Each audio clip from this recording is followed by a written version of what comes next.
شیطان کے نفس نے پہلے اس میں غرور پیدا کیا کہ تجھ سے بڑا کوئی عالم نہیں، اسے غرور پیدا ہوا، نفس نے بہکایا. یہ میں نہیں کہہ رہا، اللہ نے قرآن میں شیطان سے کہا تیرے نفس نے تجھے بہکایا. کس بات پہ اللہ نے کہا؟ شیطان نے کہا تو نے مجھے گمراہ کیا، الزام اللہ پہ رکھنا جا رہا تھا، اللہ نے کہا تیرے نفس نے دھوکہ دیا، تیرے نفس نے تجھے دھوکہ دیا. وہ نفس سارا الزام اللہ پہ ڈالنے والا تھا، امت نے ڈال دیا. شیطان نے جو کہا امت نے ڈال دیا. امت نے کہا شیطان کو اللہ نے بنایا، شر بھی اسی کی طرف سے ہے اور خیر بھی اس کی طرف سے، بنانے والا وہ ہے.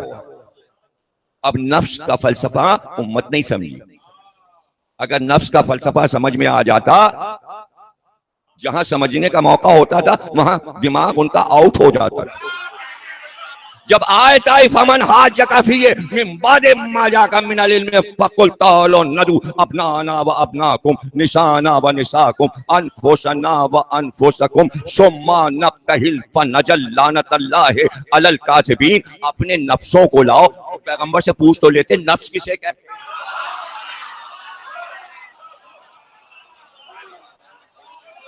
ارے ذرا غور کیجئے، امت ایک طرف بات ہو رہی تھی، امت سے بات نہیں ہو رہی. بات دو ہی سے ہو رہی تھی، یا عیسائیوں سے یا رسول سے. دونوں سے اللہ نے کہا اے عیسائیوں تم اپنے نفسوں کو لاؤ، محمد تم اپنے نفسوں کو لاؤ. تو ذرا دیکھیے تو عیسائیوں کو چاہیے تھا محمد سے پوچھتے تمہارے اللہ نے آیت میں یہ جو کہا ہے کہ نفسوں کو لاؤ، ہم نہیں جانتے نفس کون ہے، ہم کس کو لائیں، نفسوں میں کون آئے گا. عیسائی بھی جانتے تھے نفسوں کون ہے، اس لیے نہیں پوچھا. اور امت کو دیکھیے پتا نہیں تھا، پوچھا بھی نہیں. بھائی علم کی منزلیں ہیں، سمجھ لیجئے علم کی منزلیں ہیں. عیسائی سمجھ گئے کہ نفس کے معنی ہے اپنا جیسا جو دوسرا ہو اس کو لاؤ. مطلب یہ کہ تم نے اپنا جیسا کوئی بنایا ہے، جو تم میں صفات ہیں ویسی صفات تمہارے بیٹے یا بھائی یا داماد میں ہیں. یعنی تم نے کوئی شاگرد تیار کیا جو بالکل تمہارا جیسا ہو، اسے کہتے ہیں نفس. عیسائیوں کو معلوم تھا کہ اپنا جیسا ایک اور لے کے آنا ہے، وہ ہوگا نفس. اور انہیں پتا تھا نبی کے پاس نفس ہے، انہیں معلوم تھا نبی نے علی کو اپنا جیسا بنایا. اب تو بھیا جب سب سے مشہور آیت آ گئی تب تو پوچھ لیتے کلو نفس ذائقۃ الموت، ہر نفس موت کا مزہ چکھے گا. تو یہ تو پوچھتے جسم نہیں چکھے گا، روح نہیں چکھے گی. یہ نفس صاحب کون ہیں جو چکھیں گے، اور یہ کاہے کے لیے چکھیں گے؟ یعنی روح کو کھانے کو نہ ملے، جسم کو کھانے کو نہ ملے اور سارا ہضم کر جائیں نفس صاحب. یہ تو پوچھے یہ نفس صاحب ہے کون جو کھاتے پیتے ہیں، باقاعدہ نیاز کی طرح چکھتے ہیں، ذائقوں کا پتہ ہے. اور یہ سب کو مرنا ہے اور پھر نہ پوچھا. فلاں ایسا مر گئے اور ان کی مٹی ہے اور ان کا جنازہ ہے اور یہ اور ان کی روح پرواز کر گئی. اللہ تو کہہ رہا ہے نفس نے چکھا موت واقع ہو گئی. نہ جسم کی بات کر رہا ہے نہ روح کی. تو پتہ چلا امت کے سمجھ میں نفس آیا ہی نہیں. اگر آ جاتا تو علی کے علاوہ 3-4 نفس نبی اور بن جاتے. معنی نہیں معلوم تھے تو لقب دیتے کیسے؟ اس کو مٹی سے بنایا، آگ افضل ہے، مجھے آگ سے بنایا. دلیل قائم کر دی. جب دلیل قائم ہو جاتی ہے لوگ اس کے حصار میں آ جاتے، پتہ چلا شک دل میں پل رہا تھا. اگر یہ اعلان کرتا اے فرشتو تمہارا استاد منافق اعظم ہے، تو فرشتے کہتے تو نے ہی تو استاد بنا کے مقرر کیا تھا، آج تو کہہ رہا ہے کہ یہ منافق ہے، ہم کیسے مانے؟ تو اللہ اور فرشتوں میں لڑائی ہو جاتی. اس لیے اللہ نے وقت کا انتظار کیا کہ مجرم خود اقرار کرے،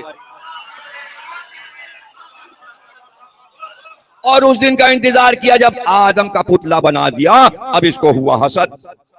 اب حاسد جو ہے وہ جل بلاتا ہے اور موقع پہ بولے گا. اب اللہ نے آدم بنا دیا اور اللہ نے کہا سجدہ کرو، سب سجدے میں گر گئے. فرما بردار فرشتے تھے اللہ کے، یہ اکڑا رہا. جب یہ اکڑا رہا تو جھگڑا شروع ہو گیا. ملایالہ میں اللہ کہتا ہے اے پیغمبر ملایالہ میں کیا جھگڑا تھا؟ وہ جھگڑا یہ تھا کیوں نہیں جھکا، کیوں نہیں سجدہ کیا؟ اور فرشتے تو سجدے میں، ان کی سمجھ میں نہیں آئی یہ ہو کیا رہا ہے، پہلی بار تو جھگڑا دیکھا تھا، وہ بھی معبود کے سامنے جھگڑا، ان کے تصور میں بھی نہیں تھا کائنات کے مالک کے سامنے کوئی بد زبانی کرے گا، زبان لڑائے گا، ان کے تصور میں نہیں تھا۔ وہ تو معصوم فرشتے تھے، سب نے سر اٹھا اٹھا کے ہمت کر کے دیکھنا چاہ ہو کیا رہا ہے۔ اور یہ اب جو منظر دیکھا، شیطان کو دیکھا، دانت بڑے بڑے، یہ ہے میرا استاد، کان لٹکے ہوئے، آنکھ دو غائب ایک بیچ میں، ارے یہ اس کو کیا، ارے جو منظر کری دیکھا جلدی سے، اب گھبرا گئے، ادھر ادھر نہیں دیکھنا ہے نہ سر اٹھانا، جلدی سے سجدے میں گئے۔ اللہ نے کہا تھا ایک سجدہ کرو، انہوں نے ایک سجدہ کیا، سجدے سے سر اٹھایا جھگڑا دیکھنے کے لیے، منزل تھی کہ شک میں پڑ جاتے، شک سے بچنے کے لیے جلدی سے پھر سجدے میں گئے۔ اب جو دوسرا سجدہ ہوا یہ اللہ نے نہیں کہا تھا، یہ سجدہ امان ہے شر اور شک سے بچنے کے لیے۔ دوسرا سجدہ، پہلا سجدہ اللہ کا، دوسرا سجدہ شک سے بچنے کے لیے، اس لیے اللہ نے کہا آج سے نماز میں ہر رکعت میں 2 سجدے ہوں گے، پہلا میرا اور دوسرا استغفر اللہ، اللہ معاف کر دے، کہے کی معافی، اللہ معاف کر دے، خیال آ گیا، وہ سر نہیں رکھ رہا تھا سجدے میں، دیکھ میں نے دوسرا بھی رکھ دیا، اب پہلے کا شکرانہ دوسرا۔ یہ ہے نماز کا فلسفہ، ادھر نماز بن رہی ہے، ادھر منافق کا راز کھل رہا ہے۔ اب اگر کوئی 40 سال سے اچھا بزم میں بیٹھا ہو اور آپ کو یقین ہو کہ ہمارے علوم کو جانتا ہے، ہمارے جملوں کو جانتا ہے، باتوں کو جانتا ہے، اور وہی اچانک کھڑے ہو کے کسی بحث میں آپ سے بدتمیزی کرے، نہیں آپ یہ بات غلط کہہ رہے ہیں، اور یہ رو، دنیا کو حیرت ہو، خود آپ کو حیرت ہوگی اس کو ہوا کیا؟ تو اب اگر 40 سال سے وہ آپ کے پاس ہے اور 40 سال میں ایک غلطی نہیں کی اور آج کر رہا ہے غلطی، تو کیا آپ کہیں گے بیٹا بیٹھو اب ہم تمہیں اس کا فلسفہ سمجھاتے ہیں؟ ایسا دنیا کا کوئی استاد نہیں کرتا۔ ایک استاد انٹر پڑھایا، بی اے پڑھایا، ایم اے پڑھایا، فرسٹ ڈویژن پاس، خوب محنت سے پڑھایا، بڑی محنت سے پڑھایا، اور اس کے بعد ان کا ہم تو بہت بڑے عالم ہو گئے، کسی نے چڑھایا کہ اب تو تم بہت بڑے عالم ہو گئے ہو، ماشاءاللہ جوان ہو، تمہارے استاد کی کئی بیٹیاں ہیں، ایک بیٹی کا رشتہ دے دو، عالم ہو گئے، انہیں کے پڑھائے اس آگے تو شادی کر لیں گے۔ ان کا مانیں گے نہیں، ہم رشتہ دیں گے وہ مانیں گے نہیں، دو سے ایک تھے، ان کا ایسا کرو استخارہ کرا لو، پرچے پہ اپنا نام لکھو، لڑکی کا نام لکھو، لڑکی کے باپ کا نام لکھو، اپنے ابا کا نام، مولوی صاحب سے استخارہ کرا لو۔ انہوں نے استخارہ کرا لیا، استخارہ آ گیا، پرچہ لے کے گئے اور استاد کے پاس دو جانو بیٹھے، کہ سرکار یہ ایک پرچہ ہے میں لایا ہوں، استخارہ تو آ گیا لیکن میں چاہتا ہوں کہ عظمت بڑھانے کے لیے ایک استخارہ آپ بھی دیکھ دیجئے، یہ پرچہ رکھا ہے اس پہ استخارہ دیکھ دیجئے۔ استاد نے استخارہ دیکھا، آ گیا، اب پرچہ تو الٹا رکھا تھا، استاد کا استخارہ آ گیا، اب شاگرد نے کہا ذرا پرچہ پڑھ بھی لیجئے۔ استاد نے پڑھا، میں آپ کی بیٹی سے شادی کرنا چاہتا ہوں۔ ان کے تھے ایک نوکر، محمد نام تھا لیکن وہ پکارے جاتے تھے ممدو، ان کی ایک ہی ڈیوٹی تھی، کوئی کام نہیں تھا، نوکر تھے 50، لیکن ان کی ڈیوٹی یہ تھی، مہمان آیا، یہاں بیٹھے عالم صاحب، سب بیٹھے محفل والے، اب جو لوگ جوں آئے تو انہوں نے اتارے گیٹ پہ جوتے اور چپل، تو اس کا رخ ہے جوتے چپل کا ادھر، اب جب ادھر سے جائیں گے تو پیر سے یوں یوں کر کے سیدھا کرنا پڑے گا۔ ان کا کام یہ تھا کہ جب سب بیٹھ گئے سارے جوتوں کا رخ ادھر کر دیا، تاکہ جیسے جیسے لوگ اٹھتے جائیں انہیں سیدھے جوتے ملیں۔ ابھی میرے ساتھ اکثر میرے دوست احباب کر دیتے ہیں ایسا کہ چپل اٹھا کے رکھ دی، اب جب میرے سامنے رکھیں گے تو اس کا رخ ادھر ہوگا، ادھر یا ادھر؟ اب کس طرح سمجھاؤں؟ یہ ایک تہذیب تھی، یہ ایک پرانی تہذیب تھی، اس کو کہتے تھے جوتے لگانا. محاورہ کئی جگہ استعمال ہوتا ہے. وہ ایسے موڑ کے انہوں نے رکھ دی، سب کے جوتے لائن سے لگا دیے. جوتے لگانا. انہوں نے پرچی پڑھی اور شاگرد کی شکل دیکھی اور پھر منہ پھیر لیا اور آواز دی، ممدو یہ فلانے صاحب کے جوتے لگاؤ.